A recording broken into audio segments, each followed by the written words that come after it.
Welcome guys, जे के loan job channel में आपका बहुत बहुत स्वागत है। सब्सक्राइब कीजिए जे के लोन जॉब चैनल को और पाते रहिए बीएस नर्सिंग एंट्रेंस एग्जाम के मल्टीपल चॉइस क्वेश्चन और क्वेश्चन पेपर सिलेबस। ठीक है, सो हम आज डिस्कस करने वाले बॉटनी, जो आपके BS nursing pre exam entrance exam में अक्सर पूछ लिया जाता है। बॉटनी से बराबर क्वेश्चन आते हैं, आपके जितने जूलॉजी के क्वेश्चन आते हैं ना, उतने क्वेश्चन बॉटनी के भी आते हैं। ठीक है, बराबर आते हैं दोनों, तो दोनों को पढ़ना जरूरी है। और फिजिक्स केमिस्ट्री हम काफ़ी कर चुके हैं, तो हमने सोचा कि बॉटनी का किया जाए। तो बॉटनी के बाद फिर जूलॉजी आ जाएगी, जूलॉजी के बाद फिर हमको वापस फिजिक्स, फिर केमिस्ट्री। ये तो क्वेश्चन आपके बीएस नर्सिंग एंट्रेंस एग्जाम में पूछे जाते हैं। तो तैयारी का सबसे बेस्ट अच्छा चैनल है गाइज, जो आपको एमसीक्यूज प्रोवाइड करवाता है और बहुत अच्छी तैयारी होगी आपकी, देखना। तो चलिए शुरू करते हैं। पहला क्वेश्चन है, पौधा जो कुछ दिनों के लिए जीवित रहता है कहलाता है? A plant which live for a few day in called.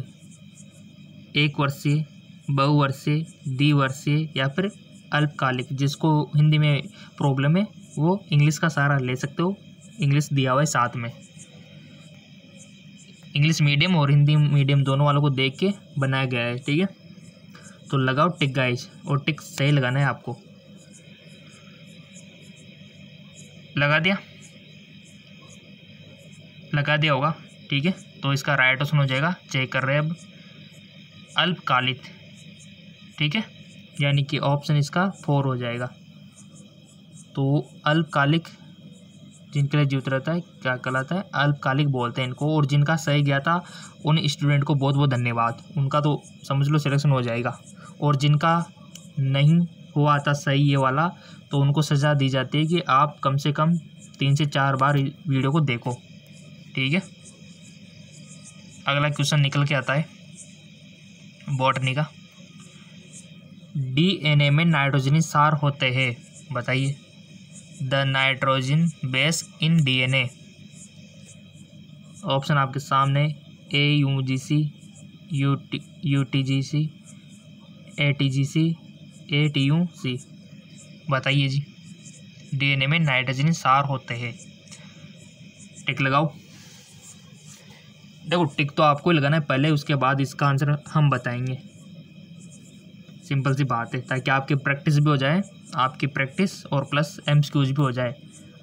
और बीएस नर्सिंग में तो इतना स्कोप है, इतना तो किसी फील्ड में नहीं मिलेगा, इतना स्कोप है बीएस नर्सिंग में। जिसने कर ली बीएस नर्सिंग वो तो बेरोजगार रह ही नहीं सकता। तो लगा दो इस बात पे टिक। लगा दिया, शाबाश। Check now. Right option ATGC। ATGC इसका राइट ऑप्शन हो जाएगा, ऑप्शन 3। ठीक है, हाँ बिल्कुल, डीएनए में नाइट्रोजन सार होते हैं ATGC। अगला क्वेश्चन है,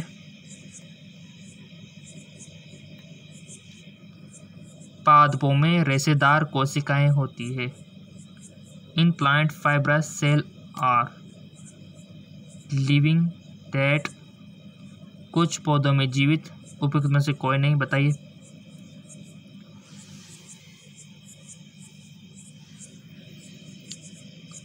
सो सिंपल इसका राइट ऑप्शन क्या हो जाएगा? टिक लगा दिया होगा वैसे आपने कि पादपों में रेशेदार कोशिकाएं होती है। इसका राइट ऑप्शन है डेट, मृत। ठीक है, जिनका सही था बहुत बहुत धन्यवाद। अगला क्वेश्चन है आपका,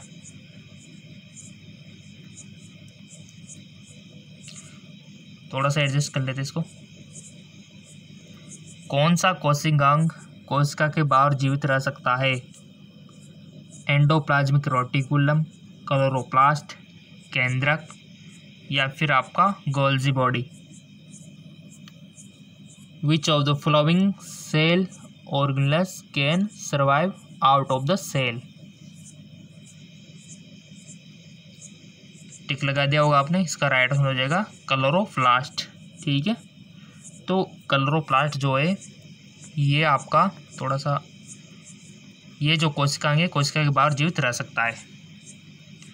अगला क्वेश्चन है, देखो क्वेश्चन तो मिलते रहेंगे आपको, और हमारा दूसरा चैनल है ना, वहाँ पर भी आपको मिल रहे हैं फिजिक्स केमिस्ट्री बायोलॉजी के, जिसका नाम आपको पता है GK MCQs चैनल, लिंक नीचे डिस्क्रिप्शन में दे दिया है। वैसे बेसिकली यहाँ पर भी हम रोजाना MCQs प्रोवाइड करवाते हैं, ठीक है ना। 5वां क्वेश्चन है आपका, वह क्रिया जिसमें अतिरिक्त ऊर्जा का क्षय प्रकाशीय तरंगों द्वारा होता है कहलाती है?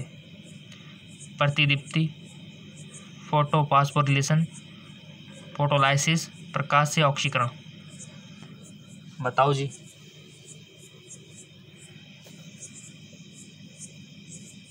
सो इसका राइट आंसर हो जाएगा प्रकाशीय ऑक्सीकरण, फोटो ऑक्सीडेशन, ठीक है। फोटो ऑक्सीकरण इसका राइट आंसर हो जाएगा। अगला क्वेश्चन है,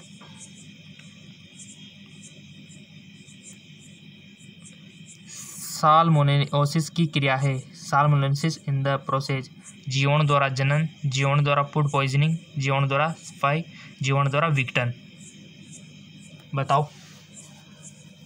राइट ऑप्शन आपको बताना है, लगा दिया होगा टिक आपने, चेक नाउ। इसका करेक्ट ऑप्शन हो जाएगा जीवाणु द्वारा फूड पॉइजनिंग, ठीक है। तो ये होते हैं साल्मोनेलोसिस की क्रिया। नेक्स्ट,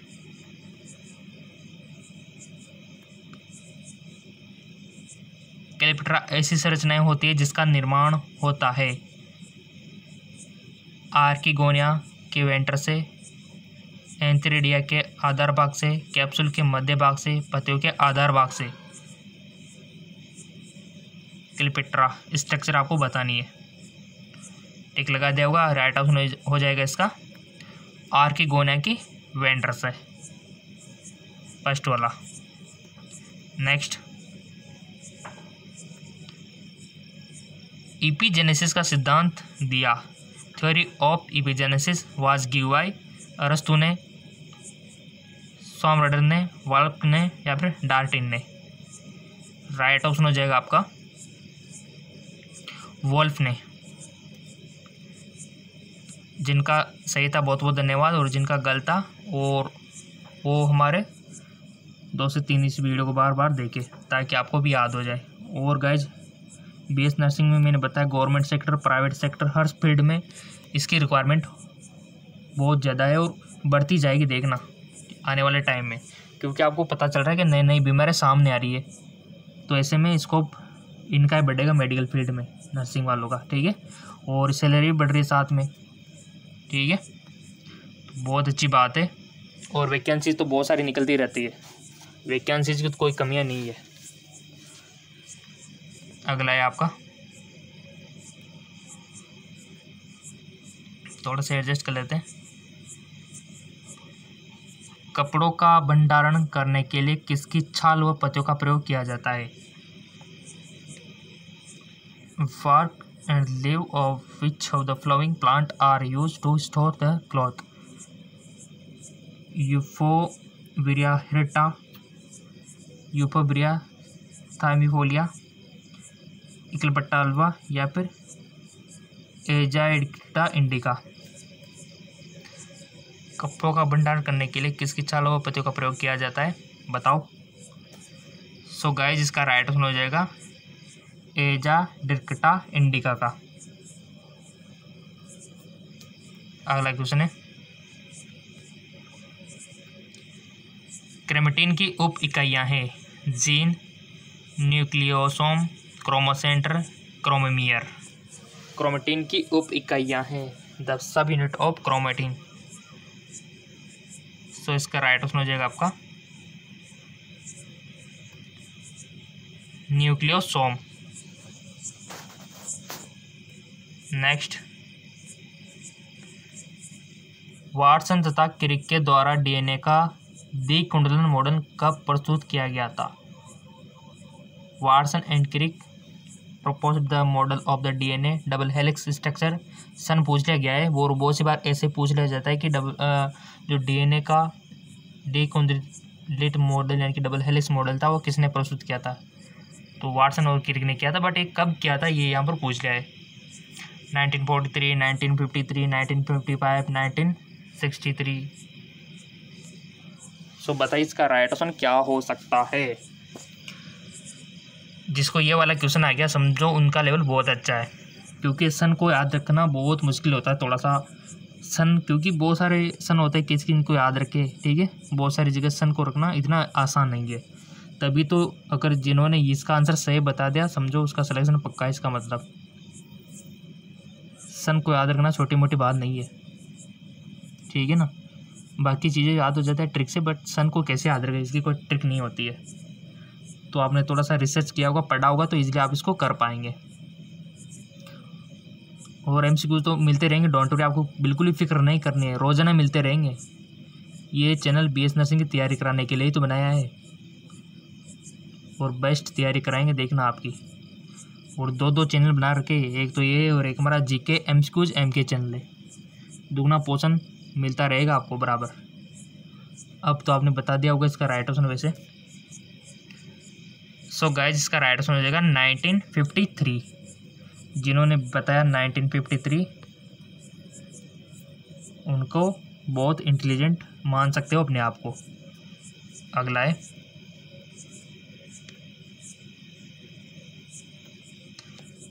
निम्न में से किसमें ग्रेव्स चक्कर क्रिया माइटोकॉन्ड्रिया में नहीं होती है। The organism in which Krebs cycle does not occurs in mitochondria, yeast, E coli, yellothrix, mould. बताइए जी। ग्रेव्स चक्कर तो आपका जब सिलेक्शन हो जाएगा ना बीएस नर्सिंग फर्स्ट ईयर में आपको पढ़ने को भी मिलेगा, बट यहाँ से आपको बेसिक नॉलेज पूछिए 12th लेवल की। ग्रेव्स चक्कर क्रिया माइटोकॉन्ड्रिया में नहीं होती है। निम्न में से किसमें ग्रेव्स चक्कर क्रिया माइटोकॉन्ड्रिया में नहीं होती है। ईस्ट में, ई कोलाई में, यूलोथ्रिक्स में, मोल्ड में। सो इसका राइट ऑप्शन हो जाएगा ई कोलाई। ई कोलाई जीवाणु आपने पढ़ा भी होगा इसके बारे में, तो 12th में जगह जगह नाम सुना होगा। तो इसमें ग्रेव्स चक्कर क्रिया माइटोकॉन्ड्रिया में नहीं होती है, ई कोलाई में। अगला क्वेश्चन है, और गाइज आप फॉलो किया करो, बहुत सारी इन्फॉर्मेशन हम फेसबुक पे भी देते रहते हैं। फेसबुक पे फॉलो किया करो, इंस्टाग्राम पे किया करो। अगर आप इंस्टाग्राम चलाते हो, ट्विटर चलाते हो, फेसबुक तो ज़्यादा चलाते होंगे वैसे, तो फेसबुक का लिंक भी नीचे डिस्क्रिप्शन में दिया हुआ है। वहाँ से सीधे हमारे फेसबुक पेज पर आप हो जाएंगे। वहाँ पर भी हम बहुत सारी पोस्ट डालते रहते हैं बीएससी नर्सिंग की। जिसने कर रखा होगा फॉलो तो वो तो फ़ायदे में, जान पहचान भी बढ़ती है ना, फिर कम्युनिकेशन बढ़ता है, ठीक है। भारत में सर्वाधिक गेहूं उत्पादक राज्य निम्न में से कौन सा है। 2015 के आंकड़ों के अनुसार which of the following state is highest producer the India according the 2015। Kerala, Karnataka, Uttar Pradesh, Jharkhand. Bharat में सर्वाधिक गेहूं उत्पादन राज्य कौन सा है, तो इसका राइट ऑप्शन हो जाएगा आपका उत्तर प्रदेश, यूपी, ठीक है। नेक्स्ट, पुष्प और शाखाएं उत्पन्न होती है। Flower and lateral branch rise from lateral bud से, लेटरल से, स्टोमेटा से और क्यूटिकल से। बताइए। पीडीएफ की टेंशन तो आपको बिल्कुल भी नहीं करनी है, हम फेसबुक पे पेज पे या फिर इंस्टाग्राम पे आपको लिंक दे देंगे, ठीक है। सो इसका राइट ऑप्शन क्या होगा। इसका राइट ऑप्शन हो जाएगा आपका लेटरल बड से, ठीक है। फर्स्ट वाला। नेक्स्ट, पॉलीथीन ग्लाइकोल पीईजी का उपयोग किसमें किया जाता है। जीवद्रव्य संयोजन, भ्रूण संवर्धन, किण्वन, जीवद्रव्य विलयन। सो गाइस जिसका राइट ऑप्शन हो जाएगा आपका जीवद्रव्य संयोजन, प्रोटोप्लास्ट फ्यूजन, राइट। जिनका सही था बहुत बहुत धन्यवाद। और ईमानदार से बता दो, ये आप जो 50 क्वेश्चन अभी आपने बोर्ड के किए 15 में से किनके सही है, कितने सही है। अगर गाइस जिनके 12th से कम है, लो लेवल पे है, तो उनको तो वीडियो 2 से क्या 5 बार देखना चाहिए उनको, तो फिर सारे वीडियो देखना चाहिए। अब आप बोलेंगे सर सारे वीडियो कैसे देखे, तो सिंपल सी बात है, नीचे लोगो आ रहा होगा जेके लोन जॉब का, तो इस जेके लोन जॉब पे आपको क्लिक कर देना है। तो क्लिक करते आपके सामने कुछ इस प्रकार का पेज ओपन हो जाएगा। सो जैसे ही क्लिक करोगे तो ये ओपन हो जाएगा इस प्रकार का, ठीक है। तो यहाँ पर आपको करना क्या है, ये वीडियो का ऑप्शन दिख रहा है ना, बस इस पे आ जाना है आपको, इस वाले पे, ठीक है। ये लो आ गए और यहाँ से आप सारे वीडियो देख सकते हो। ये देखो सारे वीडियो, किसी दिन आप कहीं प्रोग्राम में चले गए हो, मिस कर दिया हो, तो भी आपको वीडियो मिल जाएगा, कोई दिक्कत वाली बात नहीं है। जो आपको लगता है कि ये वीडियो हमने नहीं देखा तो आप यहाँ से देख सकते हो। ये सारे इंपॉर्टेंट है आपके लिए। तो बहुत सारे स्टूडेंट ऐसे हैं जिन्होंने वीडियो नहीं देखा है, तो आप देखो, क्योंकि यहाँ पर हम देख पा रहे हैं कि इसमें 5K व्यू है, ये 5000 लोगों ने देखा है, बट किसी में फिर 3000 ये क्यों है, 2000 किधर गए, किसी में ये देखो 2800 है, बाकी किधर गए। तो ये वीडियो देखो गाइज, तभी जाके सिलेक्शन होगा। अगर आप प्रैक्टिस नहीं कर रहे हो ना, तो कोई उम्मीद मत रखना है आप सिलेक्शन की, ठीक है। छोटा मोटा लेवल का नहीं आएगा, देखो थोड़ा हाई लेवल का आएगा ये, तब जाके सिलेक्शन होगा। और कंपटीशन तो बढ़ जा रहा है दिन ब दिन, जितना पढ़ोगे ना उतना ही कम है। तो इन वीडियो को देखो, आपके लिए बनाया हुआ है, काफ़ी मेहनत करनी पड़ती है तब जाके बनते हैं इतने सारे MCQs। तो इनको देखो, अगर आपने कोई भी वीडियो नहीं देखा है तो फॉलो करो इनको, ये देखिए।